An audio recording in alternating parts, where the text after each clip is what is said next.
하나님이 뒤집으시는 교만한 인생이라는 제목으로 말씀을 나눕니다.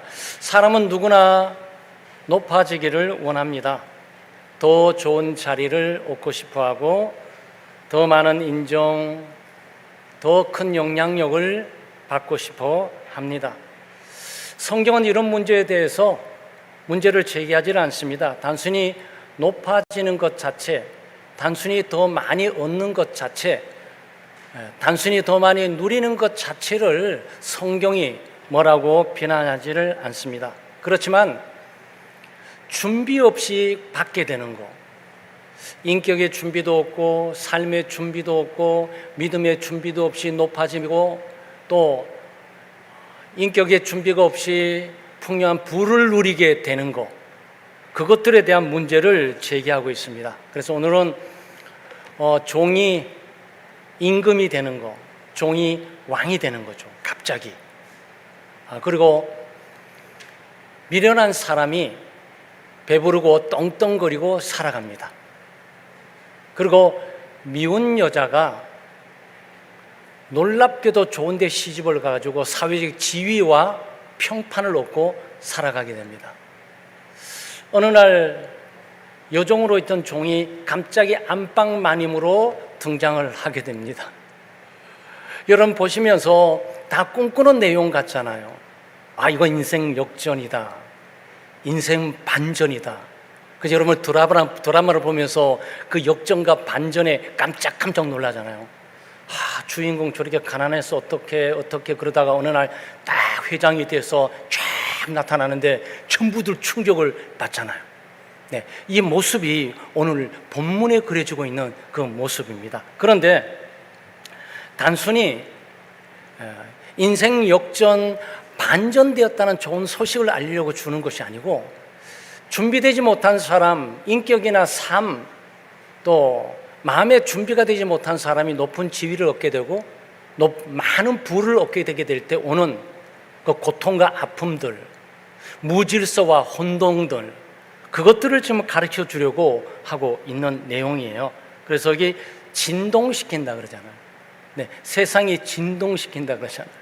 그래서 지금 일본에는 지진이 많이 일어나는 나라라서 또 지진이 또 일어나서 많은 분들이 죽고 재산 피해가 있습니다. 진동, 그 지진을 말하고 있는 거예요. 그 질서가 깨어지면서 모든 질서들이 무너지고 파괴되고 깨어지는 것들을, 그리고 사람들이 비명을 지르면서 고통 가운데 있는 상황들이 전개되고 있다는 거죠. 그래서 세상이 감당치 못한다 그랬습니다.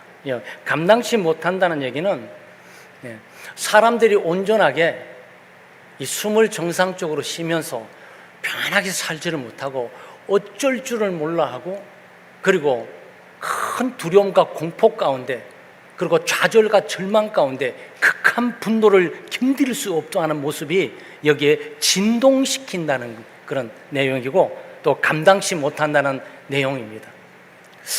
아니, 종이 임금이 되는데 그리고 미련한 사람이 또 부유하게 삶을 사는데 미혼 여성분이 좋은 데 시집가서 사회적 지위를 안전하게 누리는데 또 여종이 어느 날 갑작스럽게 주인 마님인 데서 나타나는데 왜 그렇게 세상이 시끄럽고 요동을 치고 있냐, 그 내용을 지금 가르쳐 주려는 거죠. 그것은 준비되지 않는 사람, 인격과 마음이 준비되지 않는 사람, 이 사람이 갑작스러운 권력과 힘을 얻게 되고 부를 누리게 될 때 교만해지게 되고 이 질서를 깨트려버리고 조화를 깨트려버리고 안하무인격이 되고, 그리고 사람들을 무시하고 업신여기면서 살아감으로 있는 결과들을 지금 여기에 보여주고 있는 거예요. 오늘의 말씀을 통해서 하나님은 우리들에게 힘도 주시고 권력도 주시고 물질도 주시고 건강도 주시고 평안도 주시고 지위도 주시지만 하나님이 필요 없다고 생각하게 되면 빼앗기도 하십니다. 하나님이 주셨던 것도 도로 되찾기도 하십니다. 그래서 하나님이 뒤집어 버리시는 거죠. 약한 사람을 강하게 만들어버리고 강한 사람을 약하게 만들어버리고 높은 사람을 가장 낮은 곳에 떨어뜨려버리고 가장 낮았던 천한 사람을 가장 높은 곳에 올려주기도 하고 그렇습니다. 아마 여러분 성경에 보게 되면 요셉이라는 인물이 그렇지 않습니까? 요셉은 갑작스럽게 종에서 최강대국의 왕위에 버금가는 국무총리가 되었습니다. 그건 아무 문제 없잖아요. 질서 청연하게 준비된 사람으로 잘 감당하겠잖아요. 다윗은 목동이었지만 또 갑작스럽게 왕이 되면서도 선한 정치를 잘했잖아요. 요렇게만 하면 문제가 없는 거죠. 요렇게만 하면 여기에 나올 문제가 없는 거죠. 세상을 진동시키지도 않고 조화를 깨뜨리지도 않고 질서를 무너뜨리지도 않고 파괴하지도 않고 그리고 다른 사람 무시하고 업신여기지도 않고 모두 함께 더불어 잘 살아가는 사회로 만들어가면야 얼마나 좋겠습니까? 근데 여기 있는 4명의 케이스는 요셉의 케이스가 아니고 다윗 왕의 케이스가 아니에요. 이 케이스는 준비되지 못한 채 가지고 있는 권력과 힘 그리고 부를 잘못 사용해서 그것을 오용해가고 그것을 남용을 해서 하나님의 뜻대로 사용하지 않고 자기 마음대로 기분대로 막 사용하다가 자기도 망하고 주변도 망한 사람들의 내용들을 여기 싣고 있는 거죠. 이 말씀을 우리가 3가지 교훈으로 우리가 들으면서 적용을 해 봐야 되겠습니다. 사람이 감당할 자리에 서지 못하게 되면 교만해지게 됩니다. 그 22절 종이 임금되었다 이렇게 표현합니다. 한번 PPT 1편 한번 띄워보실래요? 네, 이런 상황 극단적인 상황이에요. 다 이러지는 않겠죠. 그 종이 딱 왕이 되고 남부터 모든 게 파괴되고 질서도 파괴되고 조화도 파괴되고 사람들은 폭정과 폭압에 시달리고 고통을 받으면서 전부 살아가는 상황이 되는 거죠. 그래서 사람들이 분노가 가득 차 있어요. 저 사람 저기 좀 잡아내릴 수가 없냐? 라는 내용으로 가득 세상이 격분하고 진동을 하고 있는 이런 일이 없으면 얼마나 좋겠어요. 그런데 이런 일은 인간 사회 가운데 종종 있고 집안에서도 있는 내용들입니다. 종이 주인 됐다는 사실에 대해서 성경은 비난하거나 비판하지 않습니다. 종이 주인이 될 수가 있죠. 인생 역전과 반전은 어느 누구에도 있을 수가 있고 그런 기회는 주어져야 되죠. 그렇지만 준비되지 못하고 인격적으로 마음적으로 또 신앙적으로 믿음으로 또 성품이 준비되지 못하게 되면 가지고 있는 권력을 남용하면서 파괴적인 것들로 결과를 가지고 오게 되는 겁니다. 사울 왕이 그랬어요. 사울 왕은 처음에 겸손하게 시작하지만 이제 권력을 좀 갖고 좀 왕지를 좀 해보다 보니 이제 눈에 보이는 게 없게 되는 거죠.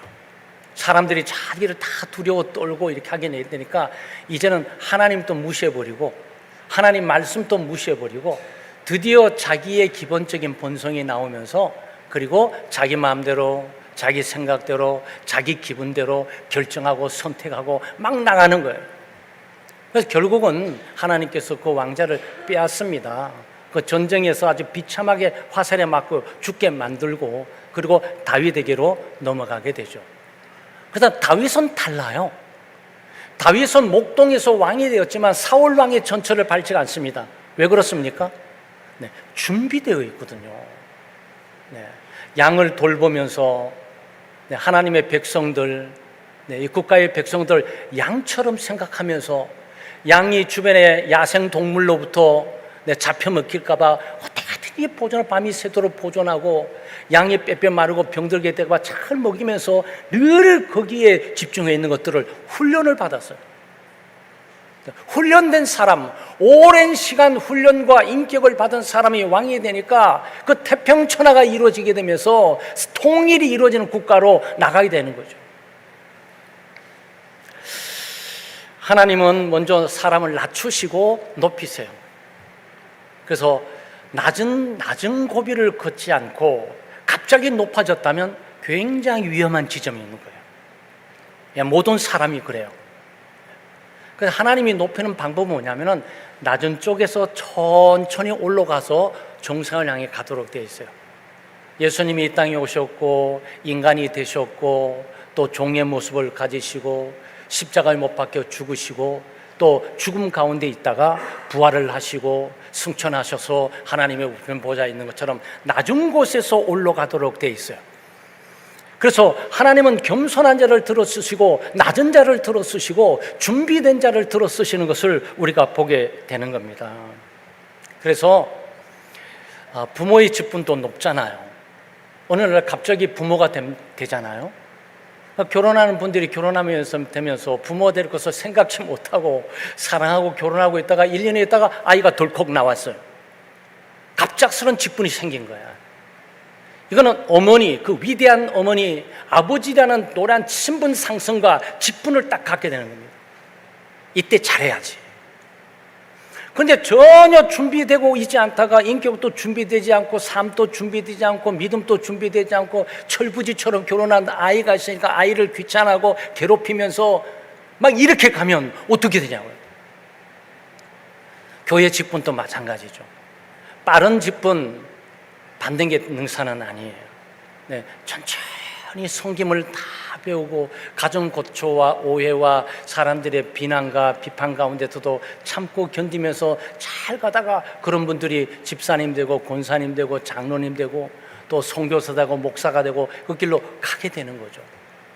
그거 없이 갑자기 낙하산 타고 오듯이 갑작스럽게 직분 딱 주어지면요, 그 직분 감당하지 못합니다. 그 왕직 그 감당하지 못해요. 지금 그것을 말해주고 있는 겁니다. 그래서 아마 여러분과 저 생애 가운데 어쩌면 뭐 그럴 리는 없겠지만 행여나 하나님 저를 왜 높여주지 않습니까? 집안에서 제 자리를 높여주시고 교회에서 제 자리를 높여주시고 직장에서 저 정말 전무 이사 주세요. 아마 여러분 그럴지 몰라요. 우리 다 높아지고 싶어요. 다 그 자리 가고 싶습니다.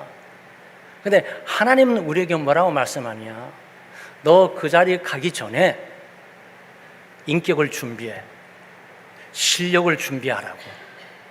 그리고 너가 그 모든 회사를 통치하고 다스리는 안목과 통찰력을 준비하라고.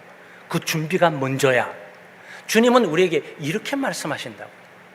그래서 오늘 여기에 말씀하신 핵심은 우리 신분 상승하지 말라는 것이 아니고 갑자기 높은 자리를 가지 말라는 것이 아니고 언제든지 하나님께서 그런 자리를 주실 수가 있을 텐데 그것을 감당할 만한 마음과 믿음과 인격의 그 준비를 하고 있어야 한다는 말씀입니다. 욕망이 채워지면 하나님을 잊어버리기가 쉽습니다. 22절 하반절에 보게 되면 미련한 자가 음식으로 배부르다 이렇게 표현합니다. 그러니까 여러분 오해하시면 안 되고 여기 미련하다는 얘기는 공부를 못했다, 학식이 없다, 일반 상식이 없다, 지식이 없다, 학위가 없다 그런 뜻이 아니에요. 성경에서 미련하고 어리석은 사람은 그 마음에 이르기를 하나님이 없다라고 하는 사람이에요.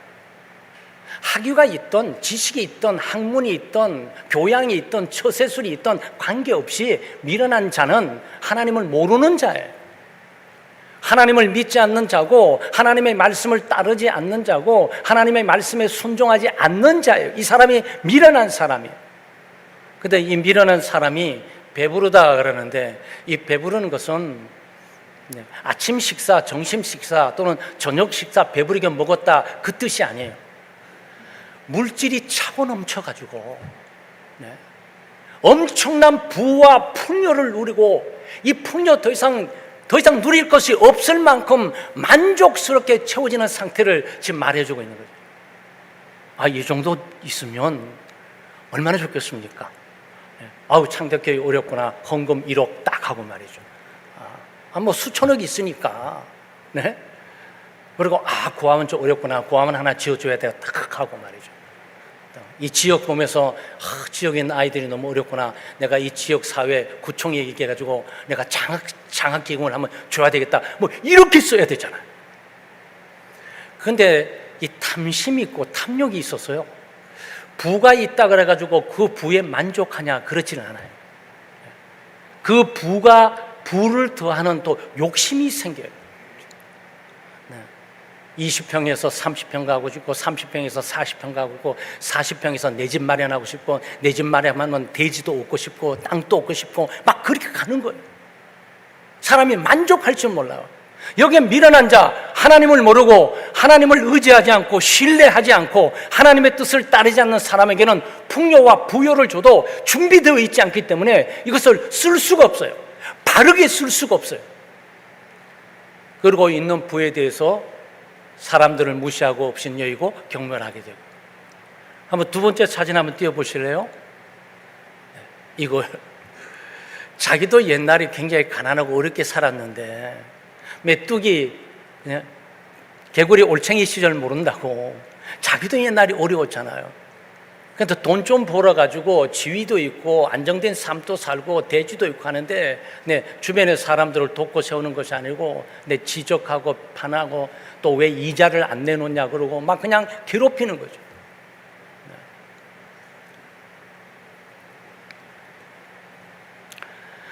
하나님의 백성들은 이렇게 살면 안 되잖아요. 그죠? 이거는 하나님이 없는 사람, 믿음이 없는 사람, 하나님의 뜻을 따르지 않는 사람, 이런 사람들은 부를 잃게 되면 절대 올바로 쓸 수가 없어요. 더 많은 부를 얻고 싶어 하고, 더 많은 부를 누리고 싶어 하고, 쾌락과 향락에 쓰기도 하고, 모으고 자꾸 모으는 일에 주력을 다하는 거죠. 그러다 보면 원성이 높아가요. 주변의 질서들이 무너져요. 돈 있는 게 좀 힘이 좀 있다고 그래가지고 그것을 가지고 질서를 무너뜨리고 어지럽히고 뇌물을 주고 막 여기저기 막 복잡하게 막 한단 말이죠. 질서가 참 얼마나 좋겠어요. 그래서 정치자금으로 1억 당선되면 내 사업 좀 봐주세요. 뭐 이런 거. 어떻게 되는 거죠? 자기도 망하고 모든 질서가 무너지고 막 조화가 깨어지면서 막 진동을 합니다, 세상이. 하나님의 백성들이 구원을 받고 난 이후에 이런 모습을 보여줬어요.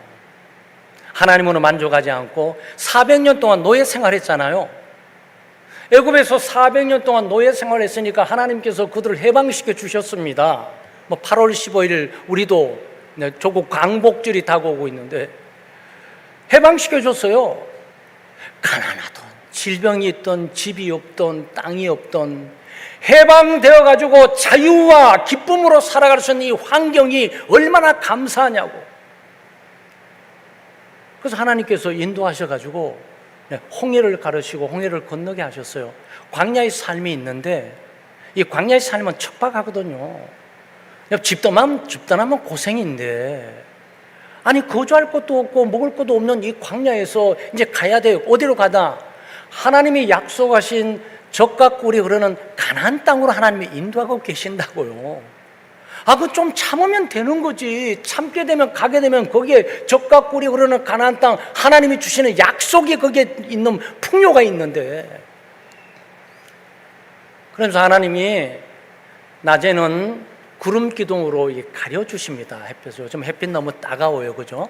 그래서 좀 굳어서 비라도 왔으면 구름이 좀 있었으면 좋겠다 할 만큼. 그래서 좀 하나님이 구름 기둥으로 가려주셨습니다. 햇빛을. 덥지 말라고. 밤에는 광야가 춥거든요. 그러니까 불 기둥으로 따뜻하게 인도해 주셨어요. 그럼 먹을 게 없잖아요. 밭이 있습니까? 논이 있습니까? 뭐가 있습니까? 지금 광야에 자기 이동해 가고 있는데, 그러니까 하나님께서 메추라기도 주시고 만나도 주시고 또 물이 없다 그래가지고 광야의 메마른 땅에 삭막한 기근에 무슨 물이 있습니까? 하나님이 바위를 깨트려 갖고 바위 속에 물이 넘치게 해서 먹였어요. 그럼 좀 감사는 해야지. 하나님 감사합니다. 구원의 은혜는 감사하지 않을지라도 지금 살아있는 것 감사하고 먹고 마시고 입을 것 감사해야 되죠. 그리고 소망이 있잖아요. 젖과 꿀이 흐르는 가나안 땅 조금만 참으면 돼. 우리 조금만 참고 가면 하나님이 약속해 주신 풍요의 땅으로는 가게 될 거야. 근데 하나님이 그걸 아시고 신명기 8장 12절 14절에 내가 먹어서 배부르고 아름다운 집을 짓고 거주하게 되며 또 내 우양이 번성하며 내 은금이 증식되며 내 소유가 다 풍부하게 될 때, 이렇게 되면 얼마나 좋겠어요. 근데 이게 약속되어 있는 거예요. 하나님께서 적과 꾸리는 가나안 땅에 그들은 배가 부를 것이고 집을 짓게 될 것이고 또 뭐가 우양 모든 짐승들이 번성하게 될 거고 은금이 증식돼서 자산이 증식하게 될 것이고 풍부하게 될 거란 말이에요. 하나님의 걱정이 뭐냐? 14절이에요. 내 마음이 교만하여 내 하나님 여호와를 잊어버릴까 하노라. 네, 실제 잊어버립니다. 네, 인간은 역사에서 아무것도 배우지를 못해요. 네, 결국은 잊어버려요. 네. 풍요와 하나님을 또 생각해야 되잖아요. 풍요하니까 더 많이 기도해야 되고 풍요하니까 더 많이 감사해야 되고 먹고 마시고 입고 누리는 건 너무 감사하니까 예배도 더 잘 드려야 되고 해야 되는데, 아니면 사업 좀 잘 되면 주일 한번 빠지더니 또 2주째 또 빠지고 3주째 빠지고 어느 날 6개월 1년 안 나와. 그 어렵고 힘들 때는 기도하면서 성도의 모임에 열심히 참여하고 토요일 봉사에도 열심히 참여하는데 돈 좀 버니까 산으로 들로 골프장으로 놀러 갈 스케줄만 잔뜩 만들어 놓고 보이지를 않아. 그걸 지금 말하는 거예요. 그래서 격분하게 된다. 하나님이 격분하게 되고 주변이 진동을 하게 되면서 결국 다 잃어버리게 되는 거죠. 그런데 여러분은 어떻습니까? 여러분 뭘로 배부르고 싶습니까? 돈으로 배부르고 싶습니까? 땅으로 배부르고 싶습니까? 사회적인 신분과 지위로 배부르고 싶습니까? 아니면 하나님의 말씀으로 배부르고 싶습니까? 네, 하나님의 말씀으로 배불러야 돼요. 하나님의 말씀의 풍요함을 갖고 있는 사람은 하나님께 감사할 뿐만 아니고 겸손하게 하나님을 바라보고 의지할 뿐만 아니고 더 많은 하나님의 풍요를 누리고 살아가게 됩니다. 그것들을 잘 사용해서 많은 사람들을 돕고 또 사회 질서 잘 유지하고 있는 자와 없는 자의 차별에 이 조화를 잘 이루게 만들면서 안정된, 진동하지 않고 안정된 평화의 삶으로 이끌게 되죠. 그러나 믿음이 준비되지 못하고 인격이 준비되지 못한 사람이 여기에 물질이 딱 쥐어지게 되면 이 물질을 감당할 수가 없어요. 물질에 빠져가지고 이 물질이 끌려가는 대로 자기의 삶이 끌려가고 마는 거예요. 상처와 열등감도 교만으로 변할 수 있습니다. 23절 말씀해 보게 되면 미움받는 여자가 시집 간 것과 여정이 주모를 이은 것 이렇게 말하고 있습니다. 이 표현은 오랫동안 낮은 위치에서 억눌리고 인정받지 못했던 사람이 어느 날 갑자기 높은 지위를 얻게 되고 높은 부를 거머쥐게 되고 높은 신분을 획득하게 될 때 오는 내용들을 지금 말해주고 있습니다. 미움받는 여자라 그러니까 여러분 생각하게 될 때 얼굴이 못생겼나 보다, 몸매가 안 좋나 보다 생각할 수 있죠. 근데 옛날 우리 어른들 말이 틀린 말이 없어요. 얼굴이 예뻐야, 예쁜 것보다 마음이 고와야 여자지, 이 말이 좀 알지 않습니까? 네, 미워한다 그러는데 주변의 사람들이 미워하는 사람 누굴까요? 여러분 얼굴이 이뻐서 미워합니까? 몸매가 이뻐서 미워합니까? 아니요, 다 부러워하죠. 그럼 왜 미워하는 겁니까? 마음을 바로 못 쓰니까. 이기주의고 자중심적이고 자기만 잘났다고 그러고 다른 사람 무시하고 업신적이니까. 하나님은 교만한 자를 미워하세요. 놀랍게도 하나님이 미워하는 사람인 거야.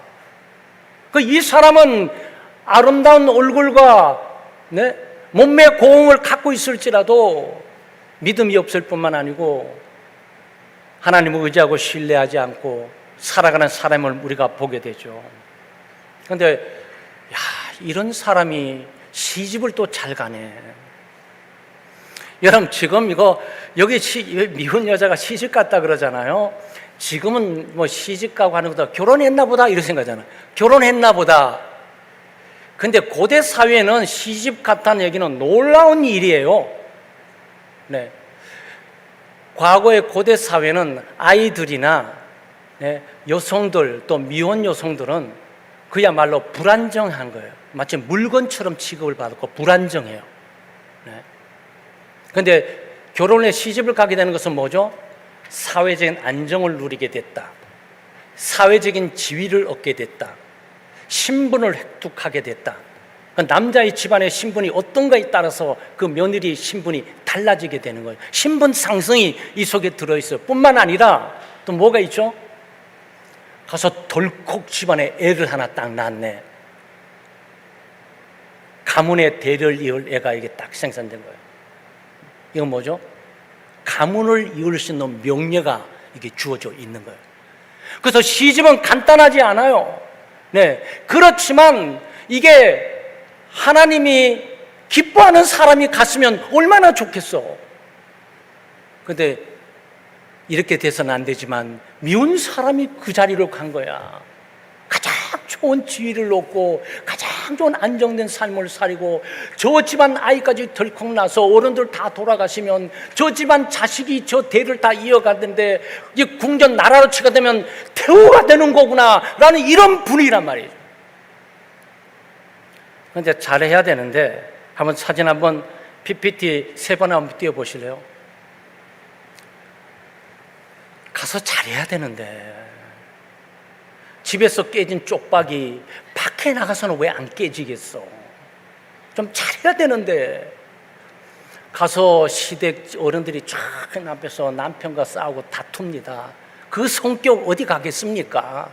온 집안의 이 시댁의 어른들이 숨죽이고 이 상황 속에 있는, 그리고 눈치를 보면서 어떻게 해야 되나 문제가 생기게 되죠.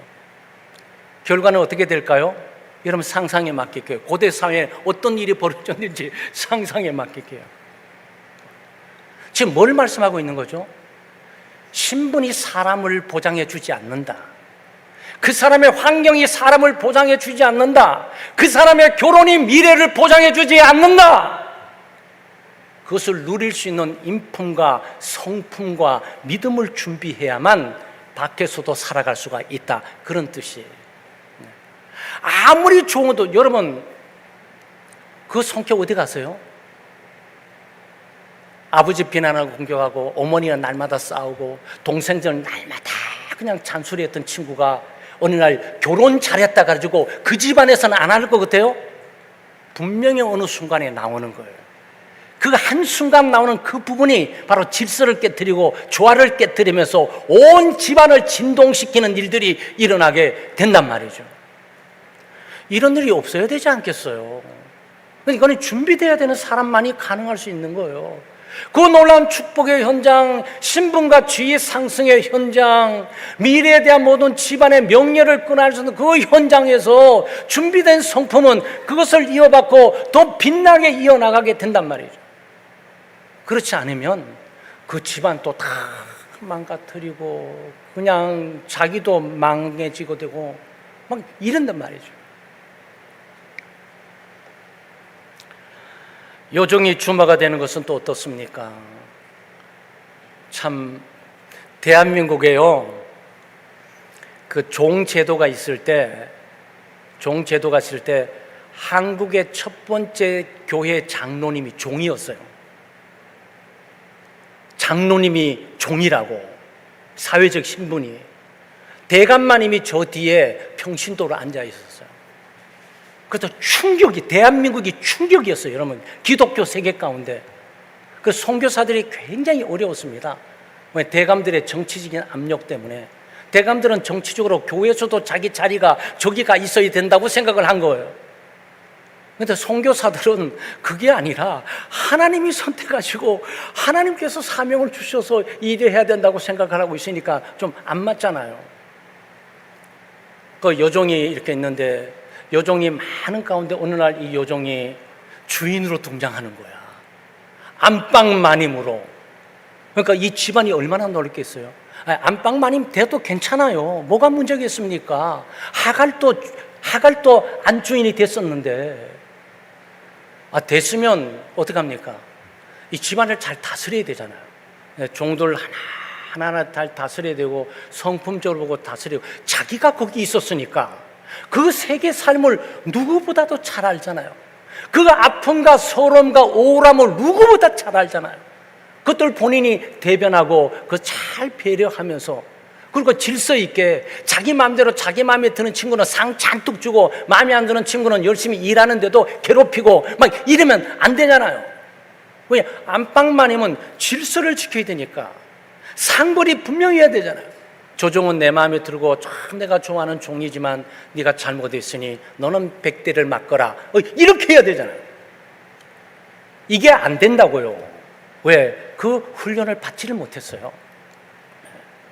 종이 왕이 되는 것도 훈련을 받지를 못해서 안 되는 거고, 요종이 안방 주인인 마님이 되는 것도 훈련되지 못해서 그 관리를 못하는 거예요. 한번 사진 한번 띄워보실래요? 이 상황이 잘 그려졌는지 모르겠어요. 제가 우리 교우들에게 백문이 불여일견이라고, 많은 설명보다도 한 컷이 모든 것을 다 설명해 주지 않을까라고 생각합니다. 그래서 자기도 요종이었던 거예요.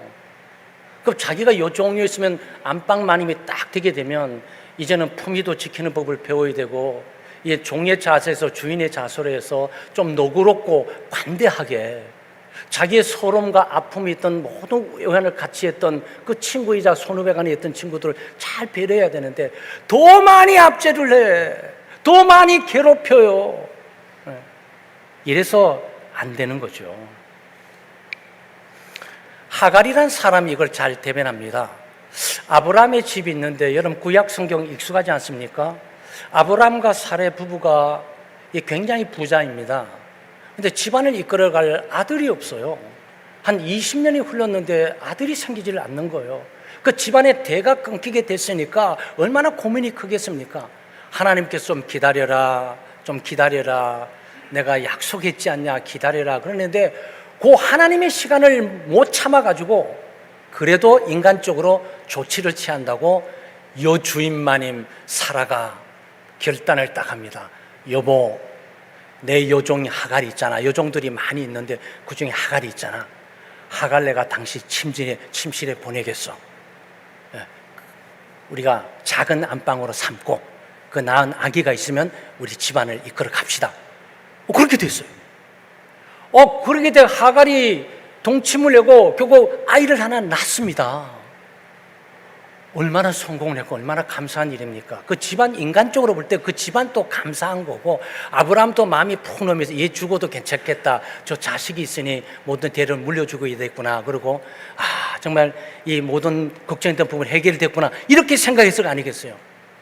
그런데 창세기 16장 4절에 그가 임신한 것을 알고 그의 여주인을 멸시한지라 그랬어요. 여기서 문제가 생기는 거야. 자기가 감히 큰 마님 사라를 멸시할 수 있는 지위와 위치였냐고.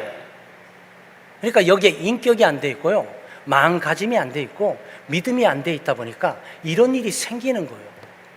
오히려 자기가 마님, 이거 제 아들이지만 제 아들이 아니고 마님의 아들입니다, 이 집안의 아들입니다, 이렇게 했어야지 그래도 사랑을 받고 또 하지 않습니까?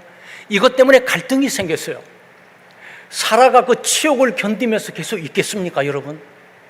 여성 여러분은 그 위치 가운데, 사라의 위치 가운데 있을 때 그것을 감수하고 고스란히, 그래, 당신이었구나, 당신이 이 집안의 주인이었는데 내가 잘못 와 있었군 라고 물러나시겠습니까? 아니죠.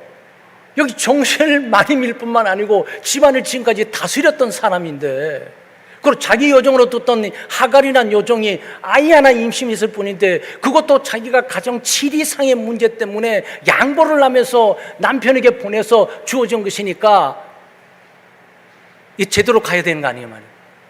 날마다 무시하는데 우리가 보지 않아도 뻔한 노릇 아니겠어요? 네. 말로는 감히 못했을 거고, 가면서 오면서 당신이 그래도 여자야? 당신이 이 집안에 뭘 한 게 있어? 뭐 필요해? 당신이 아이 하나 못 놓은 주제에 왜 여기서 많이 물어서 나가야 되지 않겠어? 라는 것을 계속 풍기고 다닌 거지. 결국은 사라가 칼을 빼듭니다. 이거 집안 문제 정리해야 되겠다, 남편에게 보내야 된다 결정해서 하갈하고 그 아들 이스마엘이 광야로 쫓겨나는 걸로 끝납니다. 스토리가. 아니 왜 그런 일을 왜 그렇게 만드냐고. 자기에게 주어지는 그 안방 작은 마님의 그 위치와 지위, 주인의 앞으로 미래를 이끌어갈 수 있는 그 씨를 내서 자녀를 배출해서 이 집안의 명예를 이렇게 내올 수 있는 그거를 다 갖고 있으면서도 왜 일을 그렇게 만드냐고요. 여러분 신기하죠? 성격이 준비 안 돼 있어가지고 믿음이나 인격이 준비 안 돼 있다 보니 그 큰 일이 주어져도 그것을 감당할 수가 없는 거예요. 그것이 결정의 순간에 딱 나오는 겁니다. 사울 때 사람에게 직분 주면 하루아침에 그 사람이 대부분 어깨가 으쓱해집니까? 아니에요. 1년, 2년 가면서 갑자기 권력의 힘이 주어지면서 자기가 원래 그런 힘이 있었던 사람으로 착각하는 거예요. 원래 내가 돈을 벌고 내 힘과 내 능력으로 내 재능으로 내 처세술로 내가 돈 벌었다고 생각하고 있게 되는 거예요. 하나님은 까맣게 잊어버려요. 하나님께서 내게 주셨던 은혜라는 사실을 모두 잊어버립니다. 문제는 여기서 출발하게 되는 거죠. 사랑하는 여러분, 이 전체 내용을 한마디로 요약하면 하나님 없이 높아진 인생은 결국 무너진다라는 내용이에요. 우리가 명심해야 됩니다. 여러분과 저희들이 하나님이 많은 것들을 주세요. 건강도 주시고 물질도 주시고 지위도 주시고 안정된 삶도 주시고 신분도 주셔요. 그거를 우리가 겸손하게 하나님께서 내게 주신 건 줄 알고 감사하고, 둘째, 내가 이거를 감당할 만한 자격이 없는 자인데 하나님께서 내게 주셨다는 사실을 항상 인식하고, 그리고 이렇게 주신 데는 하나님이 뜻이 있지 않을까? 그 뜻이 무엇일까? 그것을 찾고 하나님의 뜻과 목적대로 사용할 수 있는 삶을 살아야 됩니다. 만약 그렇지 않으면 하나님께서 뒤집으면서 그 모든 교만을 엎어버리시고 모든 것들을 빼앗아 버린다는 내용이 이 속에 들어있는 내용이에요. 이것은 소위 흥망성쇠인데 아마 교회 여러분 자신도 많이 느끼시겠지만 또 자신들이 속한 가정에 느끼시고 또 함께 동력하는 우리 믿음의 식구들의 삶 속에 느껴집니다. 아, 저렇게 높은 지위에서 겸손했더라면 그냥 높아지게 되면 교회를 빠져버리고 예배 빠져버리고 봉사 빠져버리고 뭐 이래버리니까 더 이상 감당할 길이 없어요. 그리고 본인은 왜 그런지를 잘 몰라요. 그러고 난 다음에 하나님께 돌아와서 주님 용서하시고 제가 착각을 했습니다. 주님이 주이시셨는데 마치 내가 내 힘으로 벌고 내 힘으로 얻은 것처럼 내가 내 마음대로 썼습니다. 용서해 주십시오라고 해서 다시 회복의 재기에 가야 되는데 그런 마음도 없으면 그처럼 큰 것은 없단 말이죠. 사랑하는 여러분, 물질보다 중요한 것은 삶과 인격과 믿음입니다. 안정된 지위보다도 더 중요한 것은 그 지위를 누릴 수 있는 인격과 삶, 믿음입니다. 우리의 신분 상승보다도 더 중요한 것은 그 신분의 지위를 우리가 분명하게 하나님의 뜻대로 사용할 수 있는 인격과 믿음과 마음을 준비하는 거예요. 그래서 오늘 우리가 이 아침에 우리는 부족한 것이 많지만 하나님은 언제든지 우리를 높이실 수 있어요. 언제나 우리에게 복을 주실 수 있대 물질의 풍요함으로 인도하실 수 있어요. 놀랍게도 내가 생각하지 못하고 나처럼 미운 사람이 언감생신 저런 지위와 안정된 삶을 누리게 될다 그렇게 생각할지 모르지만 그런 것을 인도할 수도 있어요. 얼마든지 인생 반전은 우리에게 있을 수가 있습니다. 다만 우리는 그때를 위해서 지금 준비를 하는 거죠. 우리의 믿음도 준비하고 우리 인격도 준비하고 우리의 삶도 준비하고 경건한 습관적인 삶, 경건을 습관하고 거룩함을 습관하고 말을 습관하고 좋은 말, 좋은 습관 이것을 습관하면서 하나님이 우리에게 주어졌을 때 그것을 하나님의 뜻대로 잘 사용하게 되면 이 반대로 세상은 진동하지 않고 지진이 일어나지 않고 세상은 조화와 질서 가운데 잘 진행될 것이고 사람은 평안과 기쁨 가운데 삶을 누리게 될 것이고 복에 복을 더하는 하나님의 은혜가 교회와 우리 가정과 우리 사회 그리고 내 자신의 삶 가운데도 있게 될 것이란 말이죠. 그런 은혜가 우리 창대교회 모든 교우들의 있기를 주의 이름으로 축원합니다. 사랑과 은혜가 풍성하신 하나님 아버지, 오늘의 말씀을 통하여 높아지는 것보다 겸손하게 준비되는 삶이 더 중요함을 깨닫게 하시니 감사합니다. 혹시 우리 안에 작은 성공에도 교만해지고 물질과 지위와 경험을 의지하며 하나님을 잊어버린 마음이 있다면 용서해 주시기를 바랍니다. 주님, 권세와 힘을 주셔도 그 권력으로 사람을 섬기게 하시고 물질의 풍요를 주셔도 더 감사하게 하시고 안정된 자리를 허락하셔도 그 자리에서 주님의 뜻을 이루게 해 주시옵소서. 우리의 가정과 교회가 교만으로 흔들리는 공동체가 아니라 겸손과 사랑으로 세워지는 공동체가 되게 해 주시옵소서. 특별히 직분을 맡은 자들에게는 섬기는 마음을 주시고 연약한 성도들에게는 하나님의 은혜를 의지하는 담대한 믿음을 더하여 주시고 우리 모두가 어떤 축복을 받더라도 모든 것이 하나님의 은혜라고 고백하며 살아갈 수 있는 저희들이 되게 해 주시옵소서. 예수 그리스도 이름으로 기도하옵나이다. 아멘.